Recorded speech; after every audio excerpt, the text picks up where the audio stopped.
Alors, salut tout le monde. Aujourd'hui, je suis avec Juliette Lepage, qui était conférencière donc à la JDA Kids. Bonjour Juliette. Bonjour Johan. Et alors, je suis contente de te voir parce que ça fait un petit moment qu'on ne s'est plus vu. Oui, c'est clair. Et on a réussi à trouver un moment pour faire cette vidéo. On ne pensait pas qu'aujourd'hui on allait y arriver parce que comme d'habitude, on n'a pas beaucoup parlé. Non, pas du tout. On avait dit qu'on allait commencer par l'interview, mais on le fait à la fin finalement. Exactement.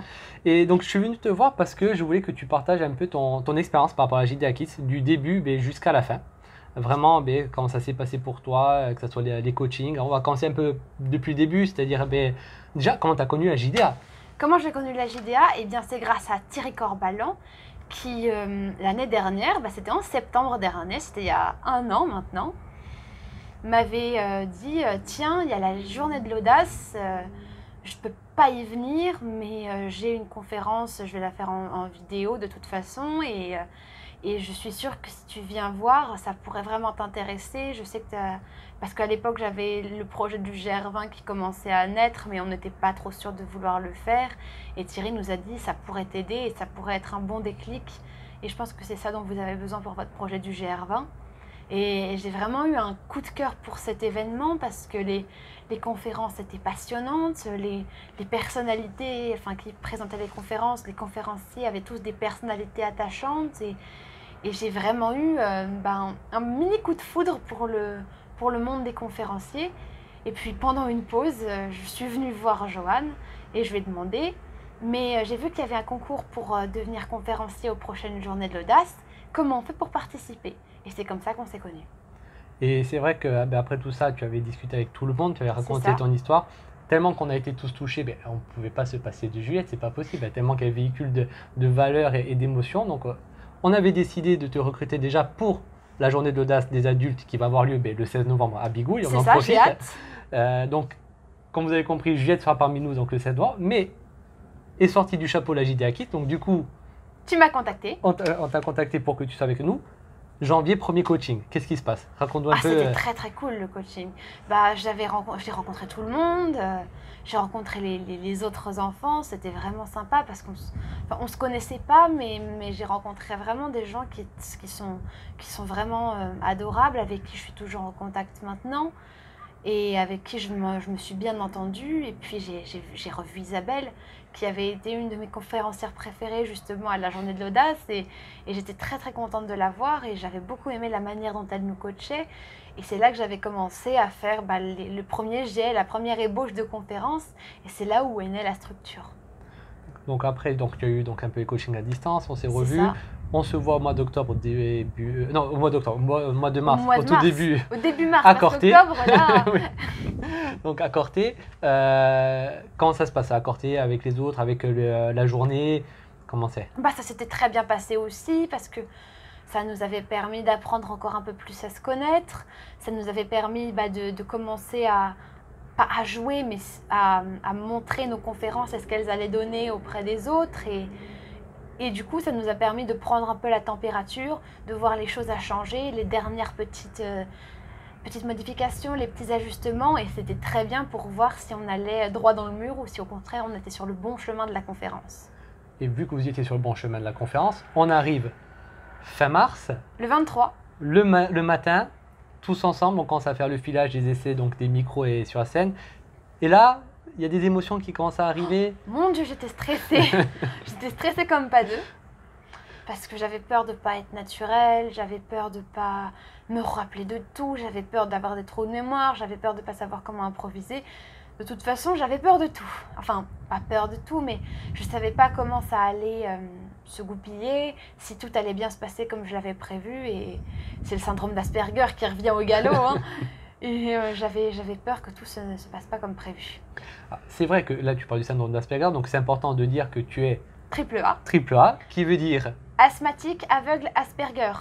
Je vais dans l'ordre croissant pour aller de celui qui représente le moins à celui qui représente le plus ma personnalité, quoi. Et moi, je rajouterais le H pour humour, Oui, parce mais qu'il est ça quand même marche pas. très très présent celui-là. Oui, mais ça marche pas parce que la France, elle n'a pas perdu le triple AH. C'est vrai. Elle a perdu le triple A, donc ça ne marche plus. Nous, on l'a récupéré, le triple A, avec nous, dans notre équipe. Et donc maintenant, on arrive sur scène, C'est ça. tu donnes ta conférence, et là, c'était waouh. Enfin, j'étais dans ma bulle pendant toute la conférence et je crois que je me suis rendu compte que de ce que j'avais fait, mais que le lendemain, en fait. Parce que j'ai bien vu tout le monde, enfin j'ai vu les gens applaudir, je les ai entendus, j'ai vu des gens qui étaient absolument adorables, qui m'ont remercié pour la conférence, qui m'ont dit des tas de choses absolument choues, mais je me suis pas rendu compte jusqu'au lendemain de ce que j'avais fait, de la conférence, j'avais réussi à tenir presque 18 minutes, je crois. C'est ça. Et j'avais réussi à ne pas oublier mon texte. J'avais ressorti tout ce que je voulais dire en étant le plus naturel possible et j'avais réussi à transmettre mon message, surtout le fait que rien n'est impossible et que même avec un handicap, une maladie ou quoi que ce soit qui vous retienne, vous pouvez faire tellement de choses. Et tu le prouves, je dirais, au quotidien parce que tu es engagé dans pas mal d'actions. Bon, déjà, tu as monté ton association qui est le Clin d'œil de Juliette. C'est ça dont je suis la présidente. Et tu as quand même, on va en parler, fait un gros défi, enfin réalisé, parce que maintenant, ça y est, c'est passé, mais tu as réalisé un gros défi qui est quand même le GR20. Exactement. Depuis le temps qu'on en parle, ça me fait drôle de me dire que c'est fait. La dernière fois qu'on s'est vu, je ne l'avais pas encore fait, il me semble. Oh, ça fait bizarre. Bref, non, c'est vrai que j'ai gravi une partie du GR20. La première étape de la partie nord, et puis après j'ai réaménagé le reste parce que la partie nord était beaucoup plus dure que ce que je n'avais pensé. Mais j'ai fait toute la partie sud et je suis arrivée à Conques, comme je l'avais prévu. Et j'ai marché non seulement pour passer le cap symbolique des 18 ans, avec un parcours qui ressemblait à mon chemin de vie depuis ma naissance, et puis aussi je marchais pour 3 demoiselles que je soutenais avec mon association, qui se battent contre des maladies qui sont l'arthrite juvénile et la mucoviscidose. Mais que de belles choses. C'est vrai que tu véhicules tellement de belles valeurs, de joie aussi. Tu impactes énormément de gens. Et c'est pour ça qu'on ne pouvait pas se passer de toi parce que je pense que tu as tellement ta place en tant que conférencière pour justement dire aux gens, mais regardez, rien n'est impossible. Et en fait, cette phrase, elle te caractérise à 100%, c'est vraiment toi. C'est la valeur qui me guide le plus au quotidien. C'est-à-dire que j'aime pas quand on me dit que quelque chose n'est pas possible, parce que tant que j'ai pas essayé, je peux pas savoir.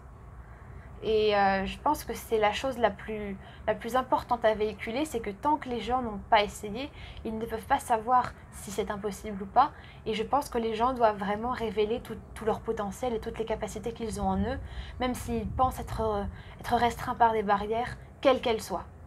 Et ça me fait penser à une citation, alors je ne sais plus qui c'est, ils ne savaient pas que c'était impossible, alors ils l'ont fait. Ça, c'est Mark Twain.